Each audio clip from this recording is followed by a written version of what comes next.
ക്ലൈമാക്സിൽ Portugal അങ്ങനെ ഇതാ ലോകകപ്പ് പ്രീ ക്വാർട്ടറിൽ കടന്നിരിക്കുകയാണ്. റൗണ്ട് ഓഫ് 32-ൽ ക്രൊയേഷ്യയെ 2-1 തകർത്തത്. മത്സരത്തിൽ ക്രിസ്ത്യാനോ റൊണാൾഡോ ഗോളടിച്ചു. ക്രൊയേഷ്യൻ ഇതിഹാസ താരം ലൂക്ക മോഡ്രിച്ചിന് കണ്ണീർ മടക്കം കൂടിയാണ് ഈ മത്സരം. അപ്പോൾ വിവരങ്ങളുമായി സ്പോർട്സ് ഡെസ്കിൽ നിന്നും മനു മാടപ്പാട് കൂടി നമ്മളോടൊപ്പം ചേരുകയാണ്. മനുവിലേക്ക് പോകാം. Manu, good morning. ഇവിടെ വന്ന് നിൽക്കാതെ നൈസായിട്ട് കളിയൊക്കെ കണ്ട് അവിടെ അങ്ങനെ ആഘോഷിച്ച് നിൽക്കുകയാണല്ലേ? അപ്പോൾ എന്തായാലും ആ ഒരു വിജയത്തിൻ്റെ ഒരു തിളക്കം മനുവിൻ്റെ മുഖത്തും കാണുവാൻ സാധിക്കുന്നുണ്ട്. എങ്ങനെയുണ്ടായിരുന്നു കളി? രാവിലെ തൊട്ടിരുന്ന് വെളുപ്പാങ്കാലം മുതലിരുന്ന് കളി കാണുവാണ്. എന്തൊക്കെയാണ് വിശദാംശങ്ങൾ? വെളുപ്പാങ്കാലമല്ല, ഇന്നലെ രാത്രിയിലെ ആദ്യ കളി സ്പെയിൻ മത്സരം ഓസ്ട്രിയ മത്സരവും കണ്ടിരുന്നു. ഉറക്കമില്ലാത്ത രാത്രികളാണ് കടന്നു പോയിക്കൊണ്ടിരിക്കുന്നത്. അപ്പോൾ ഓരോ ഫുട്ബോൾ ആരാധകർക്കും ഏറ്റവും ആവേശം നിറഞ്ഞ ഒരു പ്രഭാതമാണ് വന്നിരിക്കുന്നത്. പ്രത്യേകിച്ചും ക്രിസ്ത്യാനോ റൊണാൾഡോയെയും പോർച്ചുഗലിനെയും നമുക്ക് പ്രീ ക്വാർട്ടറിൽ വീണ്ടും കാണാമെന്നത് ഏറ്റവും സന്തോഷം നൽകുക തന്നെയാണ്. അതിഗംഭീരമായ മത്സരം, ഒരു ആക്ഷൻ സിനിമയുടെ ക്ലൈമാക്സ് എങ്ങനെയായിരുന്നു ആ രീതിയിലാണ് ഈ മത്സരത്തിൻ്റെ അവസാന മിനിറ്റുകൾ നമുക്ക് കാണാൻ കഴിയുന്നത്. അത്രമേൽ ഗംഭീരം, ശ്വാസം അടക്കിപ്പിടിച്ച് കാണേണ്ടി വരുന്ന ഒരു സാഹചര്യമായിരുന്നു. എന്തും സംഭവിക്കാം എന്നതായിരുന്നു അവസാന മിനിറ്റുകളിലേക്ക് അവസ്ഥ എന്ന് പറയുന്നത്. അങ്ങനെ പിന്നിൽ നിന്ന് പൊരുതി കയറിയ പോർച്ചുഗൽ ലോകകപ്പിന്റെ പ്രീ ക്വാർട്ടറിലേക്ക് വന്നിരിക്കുകയാണ്. 2-1 ജയം. ഈ 2-1 ജയം എന്ന് പറയുമ്പോൾ യഥാർത്ഥത്തിൽ ക്രൊയേഷ്യയ്ക്ക് ഒരുപാട് നിർഭാഗ്യങ്ങൾ വേട്ടയാടിയ ഒരു ദിവസം കൂടിയാണ്.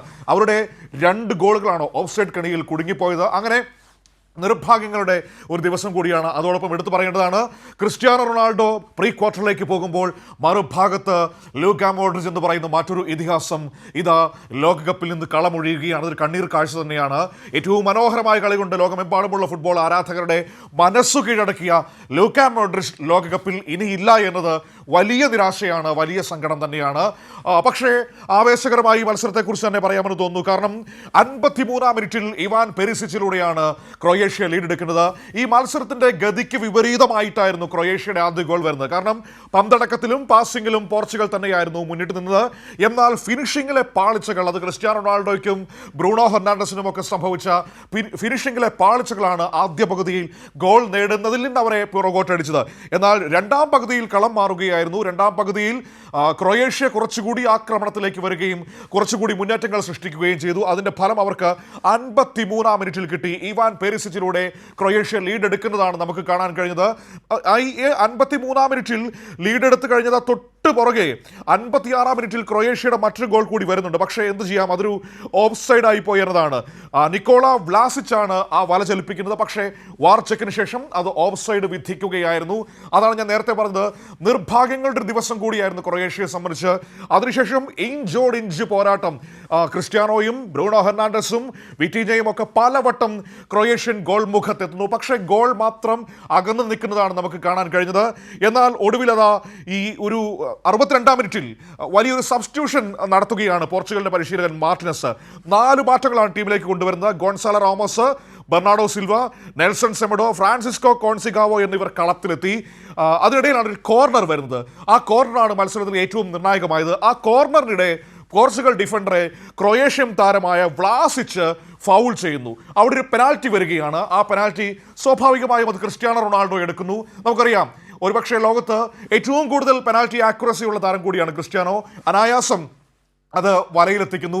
അങ്ങനെ പോർച്ചുഗൽ ഒപ്പം പിടിക്കുന്നതാണ് നമുക്ക് കാണാൻ കഴിയുന്നത്. പിന്നീട് അങ്ങോട്ടായിരുന്നു ഏറ്റവും ആവേശം നിറഞ്ഞ നിമിഷങ്ങൾ നമുക്ക് കാണാൻ കഴിഞ്ഞത്. അതിനുശേഷം തൊട്ടുപുറകെ ക്രിസ്ത്യാനോ ഒരു ഗോൾ വലയിലെത്തിക്കുന്നുണ്ട്. പക്ഷേ അതും ഓഫ് സൈഡായി പോകുന്നതാണ് നമ്മൾ കണ്ടത്. അങ്ങനെ 81-ാം മിനിറ്റിൽ ക്രിസ്ത്യാനോ റൊണാൾഡോയെ പിൻവലിക്കുന്നു. പകരം റൂബൻ നെവസ് പകരക്കാരനായി വരുന്നു. 87-ാം മിനിറ്റിൽ നൂനോ മെൻഡസിന്റെ കോർണറിൽ തലവെച്ച് ഒരു റൊനാറ്റോയുടെ ഒരു ഗോൾ ശ്രമം ഉണ്ടായിരുന്നു. പക്ഷേ പാഴായിപ്പോയി.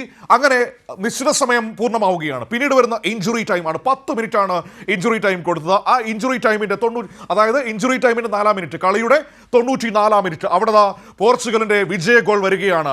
ഗോൺസാലോ റാമോസ് ടീമിന്റെ വിജയ ഗോൾ നേടുന്നു. പോർച്ചുഗൽ ഇങ്ങനെ ആവേശ കൊടുമുടിയേറുന്ന കാഴ്ച നമുക്ക് കാണാൻ കഴിയുന്നു. ആരാധകരൊക്കെ ഇങ്ങനെ ആവേശം കൊണ്ട് പൊട്ടിത്തെറിക്കുകയാണ്. വിജയം ഉറപ്പിക്കുകയാണ് അവിടെ പോർച്ചുഗൽ. പക്ഷേ ക്രൊയേഷ്യ വിട്ടുകൊടുക്കാൻ ഭാവമില്ലായിരുന്നു. അവസാന മിനിറ്റിലും ജയത്തിന് വേണ്ടി അവർ ആവേശത്തോടെ പോരാടുന്നു. ഈ 2-ാം പകുതിയുടെ ഇഞ്ചുറി ടൈം ടൈമിന്റെ 13-ാം മിനിറ്റിൽ ക്രൊയേഷ്യ വീണ്ടും വല കുലുക്കുകയാണ്. പക്ഷേ നേരത്തെ നമ്മൾ പറഞ്ഞ നിർഭാഗ്യം, അവിടെയും അവരെ വേട്ടയാടുന്നു. അത് ഓഫ് സൈഡിലേക്ക് പോവുകയാണ്. വാർ പരിശോധനയിൽ അത് മരിയോ പസാലിച്ചിന്റെ ആ ഗോൾ ഓഫ് സൈഡ് ആണെന്ന് കണ്ടെത്തുന്നു. അങ്ങനെ ഒടുവിൽ ആവേശകരമായ ഒരു പോരാട്ടത്തിനൊടുവിൽ പോർച്ചുഗൽ ത്രില്ലർ ക്ലൈമാക്സിനൊടുവിൽ ക്രൊയേഷ്യ മറികടന്നുകൊണ്ട് പ്രീ ക്വാർട്ടറിലേക്ക് പോവുകയാണ്. ഈ മത്സരം കണ്ടിരുന്ന ഓരോ പ്രേക്ഷകർക്കും അറിയാം എത്രമാത്രം ആവേശം നിറഞ്ഞു നിന്ന ഒരു പോരാട്ടമായിരുന്നുവെന്ന്. ഒരു നിമിഷത്തിൽ പോലും നമുക്ക് സീറ്റിലൊന്ന് ഇരുപ്പുറപ്പിച്ച് ഈ മത്സരം കാണാൻ കഴിയുമായിരുന്നില്ല. അത്രമാത്രം ആവേശമായിരുന്നു. രണ്ട് പകുതിയിലേക്കും ഗോൾ മുഖങ്ങളിലേക്ക് ഇങ്ങനെ പന്ത് കയറി ഇറങ്ങുന്ന മനോഹരമായ കാഴ്ചകൾ. അങ്ങനെ ഈ ആക്രമണ ഫുട്ബോളിൻ്റെയും പ്രതിരോധത്തിൻ്റെയും ഒക്കെ നല്ല നിമിഷങ്ങൾ സമ്മാനിച്ചൊരു മത്സരം കൂടിയായിരുന്നു. ഏതായാലും ഇനിയിപ്പോൾ പോർച്ചുഗൽ പ്രീ ക്വാർട്ടറിലേക്ക് പോകുമ്പോൾ അവിടെ കാത്തിരിക്കുന്നത് ചില്ലറക്കാരല്ല, സ്പെയിനാണ് കാത്തിരിക്കുന്നത്. വമ്പൻ പോരാട്ടത്തിനാണ് കളമൊരുങ്ങുന്നത്. സ്പെയിൻ പോർച്ചുഗൽ മത്സരം ഈ ലോകകപ്പിലെ ഏറ്റവും ആവേശകരമായ പോരാട്ടങ്ങളിൽ ഒന്നാകും എന്നതിൽ ഒരു സംശയം വേണ്ട.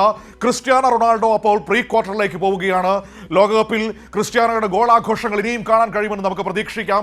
പക്ഷേ മറുഭാഗത്ത് മിഡ്ഫീൽഡിൽ സുന്ദരമായ കളികൾ മെനഞ്ഞ ഒരു മനോഹരമായ ഇതിഹാസങ്ങൾ രചിച്ച ലൂക്ക മോഡ്രിച്ച് കണ്ണീരോടെ കളം വിടുന്നതും ഒരു വേദനിപ്പിക്കുന്ന ഓർമ്മ തന്നെയാണ്. എടുത്തു പറയേണ്ട കാര്യം, ഈ രണ്ട് താരങ്ങൾ, അതായത് ക്രിസ്ത്യാനോയും ലൂക്ക മോഡ്രിച്ചും ഏറ്റവും സൗഹൃദം പുലർത്തുന്ന രണ്ട് താരങ്ങൾ. റയൽ മാഡ്രിഡിൽ ഒരു ഹൃദയം പോലെ ഒരുമിച്ച് കളിച്ച രണ്ട് കളിക്കാർ, രണ്ട് ഇതിഹാസങ്ങൾ. അവരിൽ ഒരാൾ അടുത്ത റൗണ്ടിലേക്കും ഒരാൾ ലോകകപ്പിൽ നിന്ന് പുറത്തേക്ക് പോവുകയും ചെയ്യുന്നു. ഇതൊക്കെ ലോക ഫുട്ബോളിൽ സാധാരണമാണ്. ചിലയിടങ്ങൾ ചിലർ വാഴും, ചിലർ വീഴും. പക്ഷേ മനോഹരമായി തന്നെ മടങ്ങാം ലൂക്ക മോഡ്രിച്ചിന്.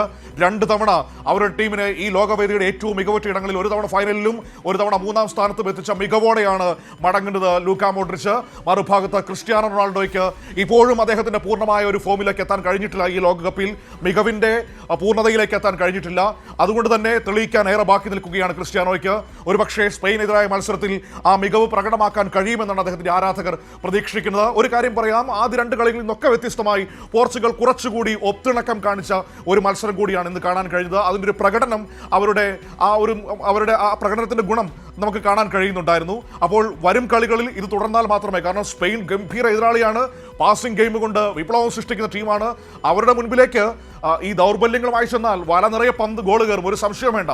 അപ്പോൾ ഇനിയും മെച്ചപ്പെടാനുണ്ട്. ഏതായാലും നമുക്ക് കാത്തിരിക്കാം സിന്ദൂരി. ഇന്നത്തെ ദിവസം നമ്മളെ സംബന്ധിച്ച് വളരെ മനോഹരമായ ഒരു പ്രഭാതം നൽകിയിരിക്കുകയാണ്. ക്രിസ്ത്യാനോയും സംഘവും പ്രീ ക്വാർട്ടറിലേക്ക് പോകുന്നു. ക്രിസ്ത്യാനോ പെനാൽറ്റിയിലൂടെയാണ് ഗോൾ നേടിയിരിക്കുന്നത്. എങ്കിൽ പോലും ഗോൾ നേടിയെന്നത് ആരാധകരെ സംബന്ധിച്ച് ഏറെ ആശ്വാസവും ആവേശവും പകരുന്നത് തന്നെയാണ്. മറുഭാഗത്ത് പൊരുതി കളിച്ചിട്ടും നിർഭാഗ്യം ഓഫ് സൈഡിന്റെ രൂപത്തിലെത്തിയ ക്രൊയേഷ്യയ്ക്ക് കണ്ണീരോടെ മടക്കം, ലൂക്ക മോഡ്രിച്ചിനും കണ്ണീരോടെ മടക്കം. ഇതാണ് ഇന്നത്തെ ഈ മത്സരത്തിന്റെ ഒരു സംക്ഷിപ്ത രൂപം എന്ന് പറയുന്നത്. ഇതാണല്ലേ? അതെ.